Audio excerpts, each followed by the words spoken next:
Assalamualaikum warahmatullahi wabarakatuh. Perkenalkan, nama saya M. Abdul Aziz, NIM F1B 019083. Saya dari kelompok 13. Pada video ini saya akan menjelaskan simulasi pengukuran energi listrik 3 fase. Di sini pada poin yang pertama memberitahu subjudul percobaan, yaitu pengukuran energi listrik 3 fase. Kemudian pada poin yang kedua, di sini pengertian dari sumber 3 fase, daya aktif, daya semu, dan daya reaktif. Di sini untuk pengertian sumber 3 fase yaitu jaringan listrik yang menggunakan 3 kawat fase dan satu kawatnya itu netral atau sering kita sebut dengan ground. Kemudian untuk daya aktif, daya yang dibutuhkan oleh beban yang mana memiliki satuan watt atau W. Kemudian untuk daya semu adalah daya yang dihasilkan dari perkalian tegangan dan arus listrik, di mana memiliki satuan volt ampere atau VA. Kemudian daya reaktif, daya yang dibutuhkan untuk pembentukan medan magnet atau daya yang ditimbulkan oleh beban yang bersifat induktif, yang memiliki satuan volt ampere reaktif atau VAR. Kemudian poin yang ketiga yaitu menjelaskan alat ukur kWh meter 3 fase secara umum. Alat ukur kWh meter 3 fase secara umum adalah alat ukur yang dapat mengukur arus listrik, tegangan listrik, daya listrik pada rangkaian listrik. Kemudian poin yang keempat, melakukan simulasi dengan mengklik play pada MATLAB. Baik, kita lanjutkan untuk poin yang keempat. Di sini ada 6 beban dan induktansi. Langsung saja kita masukkan datanya di sini. Untuk data bebannya yaitu untuk bebannya di sini 3000 dan induktansinya 350. Kita klik OK, kemudian kita run. Didapatkan di sini data hasilnya yaitu untuk dayanya 3850, untuk daya reaktifnya 3723 dan energinya 577,4. Kemudian untuk PRMS-nya di sini 400 dan IRMS-nya 4463. Kemudian kita lakukan analisa pada gelombangnya. Di sini untuk gelombang energinya, grafiknya gelombangnya meningkat karena mengikuti besar beban.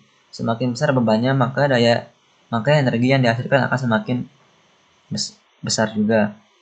Kemudian untuk dayanya di sini yaitu konstan 3850 dan untuk daya reaktifnya juga konstan yaitu 3723. Kita lanjutkan ke data hasil yang kedua. Di sini untuk bebannya 3100.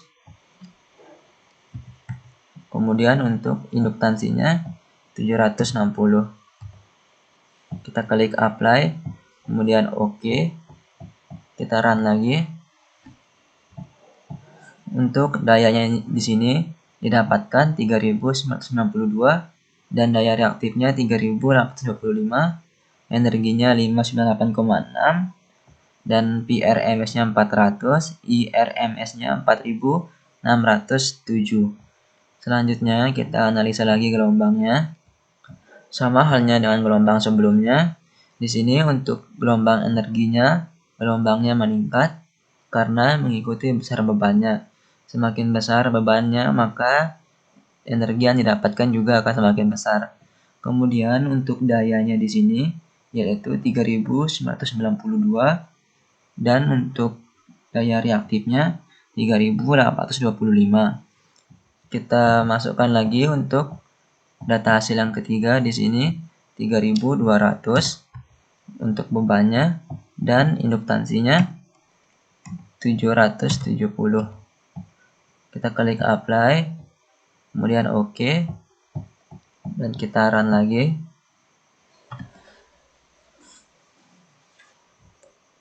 Di sini dapatkan data hasil untuk dayanya yaitu 4133, untuk daya reaktifnya 3926, energinya 619,8 dan tegangannya 400. Untuk IRMS-nya yaitu 4751.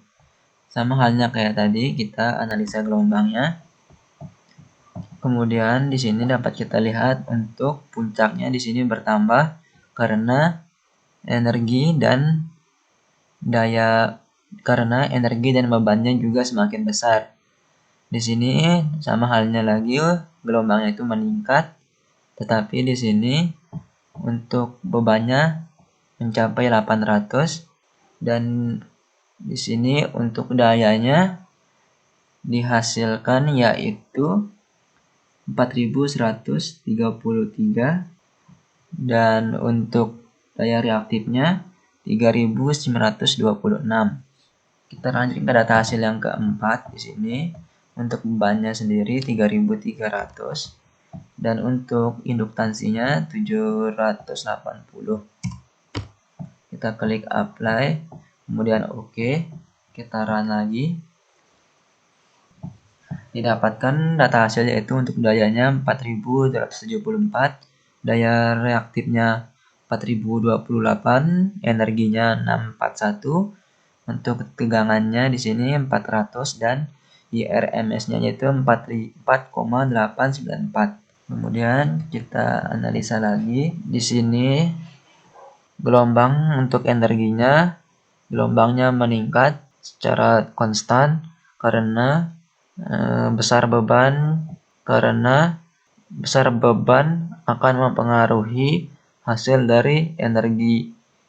Semakin besar bebannya, maka hasil yang didapatkan juga akan semakin besar. Kemudian untuk dayanya di sini didapatkan 4274 dengan gelombang konstan, dan untuk daya reaktifnya di sini 4028. Kemudian data yang ke di sini untuk bebannya 3400 dan untuk induktansinya 790. Kita klik apply, kemudian OK, kita run lagi. Didapatkan dayanya di sini 4416,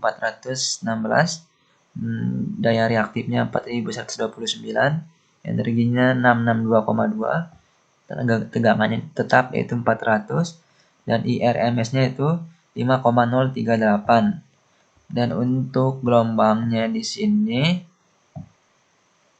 didapatkan gelombang energinya juga meningkat karena mengikuti besar beban, dan di sini semakin besar bebannya maka energinya atau hasil atau energi yang didapatkan juga akan semakin besar. Dan untuk dayanya di sini yaitu konstan 4416 dan untuk daya reaktifnya di sini juga konstan yaitu 4129. Kemudian untuk data yang terakhir yaitu data yang keenam. Di sini bebannya 3500 dan induktansinya 800. Kemudian kita klik apply, kemudian OK, kemudian kita run. Di sini didapatkan data hasil untuk dayanya yaitu 4557, untuk daya reaktif 4231, untuk energi 683,3, untuk PRMS-nya tetap yaitu 400 dan untuk IRMS-nya yaitu 5,182. Dan untuk gelombangnya di sini didapatkan untuk gelombang energinya sama seperti data sebelum-sebelumnya. Dayanya, energinya, gelombangnya di sini tetap meningkat karena beban yang kita gunakan juga terus bertambah. Kemudian untuk dayanya di sini konstan dan hasilnya yaitu 4557. Untuk daya reaktifnya begitu juga konstan yaitu 4231. Baiklah, setelah kita melakukan perhitungan pada semua data setelah kita melakukan perhitungan pada 6 data hasil tersebut, di sini poin yang ke-10 menjelaskan data yang didapatkan. Yang pertama yaitu hubungan beban terhadap arus, hubungan beban terhadap tegangan, hubungan beban terhadap daya aktif dan daya reaktif, hubungan beban terhadap energi listrik. Yang pertama di sini untuk hubungan beban terhadap arus. Pada data ke-1, saat bebannya 3000, didapatkan arus yaitu 4,463. Dan pada data kedua, untuk saat bebannya 3100, didapatkan arus 4607. Hal itu berarti semakin besar beban yang kita gunakan, maka arus yang didapatkan juga akan semakin besar. Kemudian yang kedua di sini hubungan beban terhadap tegangan, di mana pada data ke-1 saat bebannya 3000, tegangan yang dihasilkan yaitu 400, dan untuk data yang kedua saat bebannya 3100, beban yang dihasilkan yaitu tegangan yang dihasilkan yaitu tetap 400. Berarti di sini beban tidak mempengaruhi tegangan, atau di sini kita menyebutnya resistif, atau di sini kita menyebutnya beban resistif murni, atau beban yang tidak mempengaruhi arus dan tegangan. Kemudian untuk poin yang ketiga, di sini hubungan beban terhadap daya aktif dan daya reaktif. Pada saat data ke-1, untuk pada data ke-1 saat bebannya 3000, daya aktif yang dihasilkan yaitu 3850 dan daya reaktif yaitu 3723. Dan untuk data yang kedua saat bebannya 3100, daya aktif yang dihasilkan yaitu 3992 dan daya reaktif yaitu 3825. Jika kita bandingkan dengan data ke-1, data 2 lebih besar dibandingkan dengan data ke-1.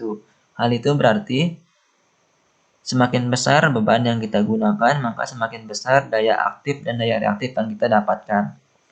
Dan yang terakhir di sini hubungan beban terhadap energi listrik, di mana pada data ke-1 saat bebannya 3000, energi yang dihasilkan yaitu 577,4, dan data yang kedua saat bebannya 3100, energi yang dihasilkan yaitu 598,6.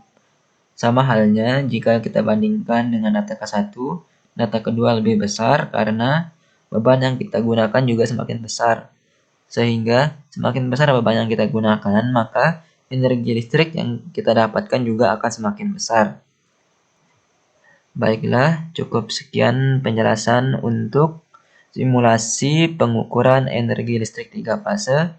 Wassalamualaikum warahmatullahi wabarakatuh.